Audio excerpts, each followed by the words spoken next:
wabarakatuh. Kami dari kelompok LED, Prodi Informatika, mata kuliah Computer Vision akan memperkenalkan diri sebelum mempresentasikan. Dimulai dari saya sendiri, Alonza Narsyadrika dengan NRP 1520220097, lalu ada Alamsyah Putra Marozar Pohan dengan NRP 1520220093, lalu ada Muhammad Ferhan Hilmadiansyah dengan NRP 1520220102, dan yang terakhir ada Wafik Meratul Aziza dengan NRP 1520220110. Di sini sebenarnya kita akan membahas 6 poin. Poin ini adalah proyek kami. Proyek kami yaitu pengembangan algoritma image stitching untuk pembuatan panorama 360 derajat. Di sini ada 6 poin. Yang pertama ada pengenalan proyek, kedua dataset, 3 model arsitektur, 4 training model, 5 evaluasi model, dan ke-6 pengujian dan analisis model. Sebelumnya di sini ada pengenalan proyek terlebih dahulu. Pertama adalah latar belakang. Latar belakang kami untuk membuat panorama 360 derajat ini adalah pada saat ini teknologi visualisasi itu dapat memanfaatkan gambar untuk menghadirkan pengalaman melihat suatu ruang atau pemandangan secara menyeluruh dan imersif. Imersif itu berarti banyak gambar. Kemudian teknologi panorama 360 derajat ini banyak dijadikan sebagai konten untuk mendapatkan penghasilan, contohnya konten YouTube, branding, tempat wisata, dan media kreatif lainnya. Nah, jadi dengan fitur panorama 360 ini diciptakan untuk melakukan visualisasi yang lebih luas dan realistis, menjadikan panorama 360 derajat sebagai alat yang efektif untuk promosi tempat wisata, dokumentasi, hingga hiburan dengan menggunakan konten-konten yang kreatif. Kemudian tujuan dari proyek ini adalah yang pertama, memberikan cara yang efektif untuk mempresentasikan ruang 3 dimensi dari ruang 2 dimensi. Maksudnya adalah ruang dimensi ini adalah foto-foto yang diambil satu persatu, kemudian dijadikan sebuah foto panorama yang dapat visualisasi 3 dimensi. Kemudian tujuan kedua adalah memvisualisasikan pengguna untuk mendapatkan pandangan 360 derajat. Kemudian yang terakhir adalah batasan masalah dari batasan masalah atau ruang lingkup dari proyek yang milik kami. Batasan masalah dan ruang lingkup yang pertama itu dari pengambilan gambar. Pengambilan gambar itu pertama harus stabil. Kenapa? Karena kestabilan gambar ini akan mempengaruhi hasil dari panorama. Maka kemudian yang keduanya, gambar itu harus memiliki overlap yang cukup banyak, yakni sekitar 15-40%, agar dapat dilakukan stitching dan juga blending. Kemudian yang terakhir adalah perangkat. Perangkat yang digunakan itu harus yang stabil, yang fotonya itu tidak akan gerak. Kemudian fotonya harus diambil dalam satu waktu dan tidak boleh terpisah-pisah. Foto ini juga harus diambil 360 derajat yang mana mencakup secara horizontal dan juga vertikal.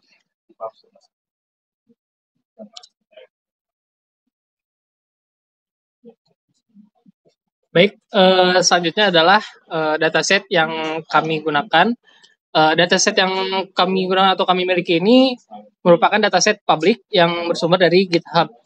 Nah, dataset ini memiliki 3 kelas, akan tetapi penggunaan datasetnya bukan untuk pelabelan data, akan tetapi untuk training model.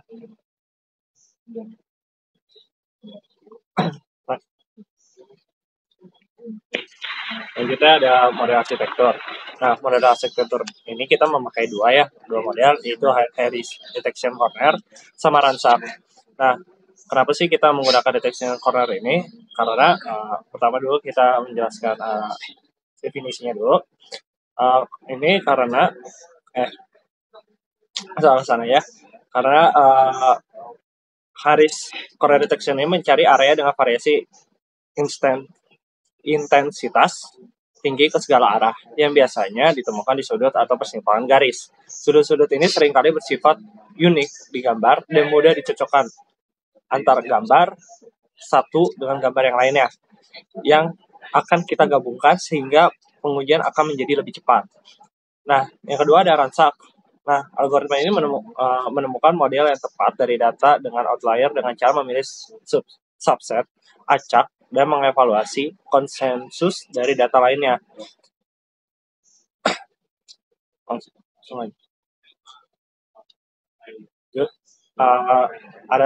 Selanjutnya ada training model.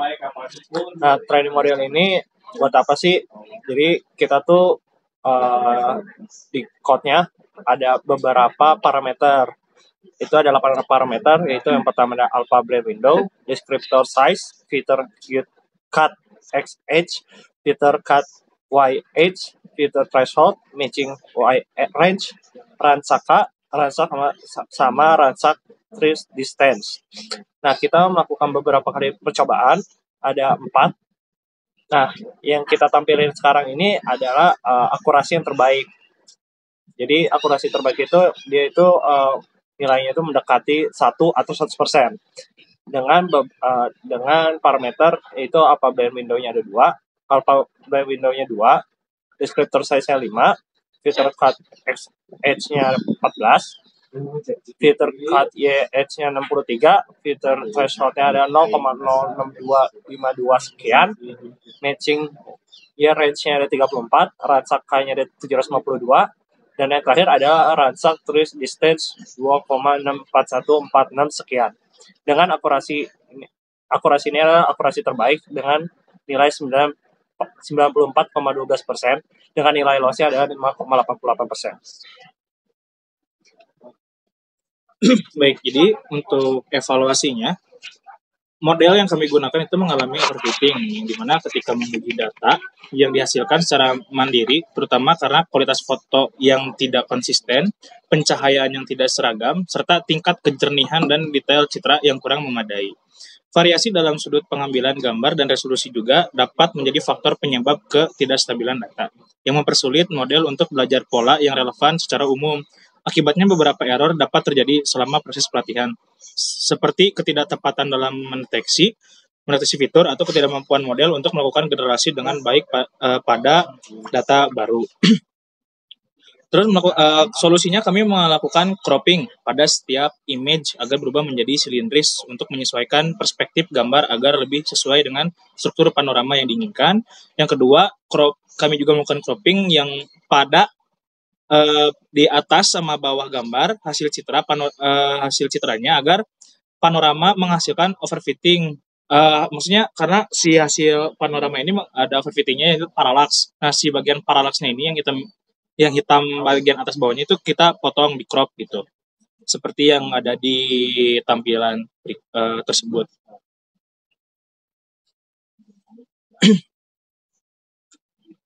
Nah, untuk pengujian ini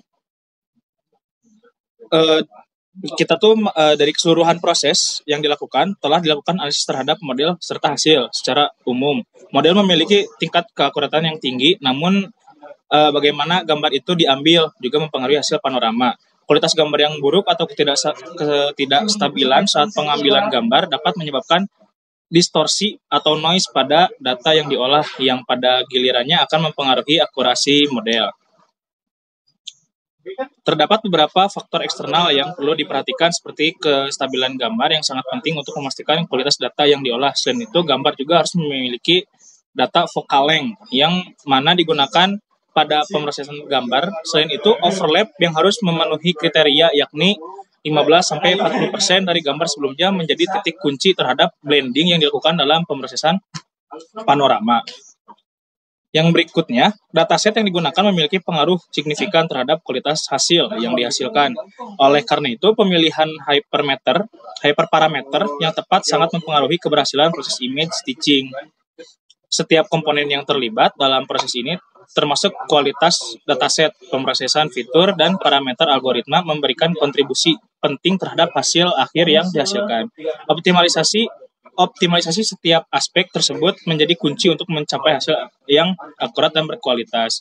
Di sini kami juga untuk data ujinya ada 2. Yang pertama, pada gambar pertama ini memiliki tingkat akurasi 40%, yaitu di mana kami mengambil untuk gambar pertama itu ada 25 gambar yang di stitching dan berhasil di stitching itu ada 10, sehingga untuk tingkat keakurasiannya hanya 40%, sedangkan untuk gambar kedua itu ada sekitar 15 gambar, yang dimana 9 gambar berhasil di stitch dengan akurasi sekitar 60%. Baik, terakhir kesimpulan. Yang pertama adalah kualitas gambar seperti cahaya, kestabilan dan overlap dapat mempengaruhi hasil stitching menjadi panorama. Jadi kalau misalnya salah satu dari gambar yang di stitch ada yang lebih gelap dari gambar-gambar yang lain, maka gambar-gambar lainnya akan terpengaruh juga, bisa jadi menjadi lebih gelap.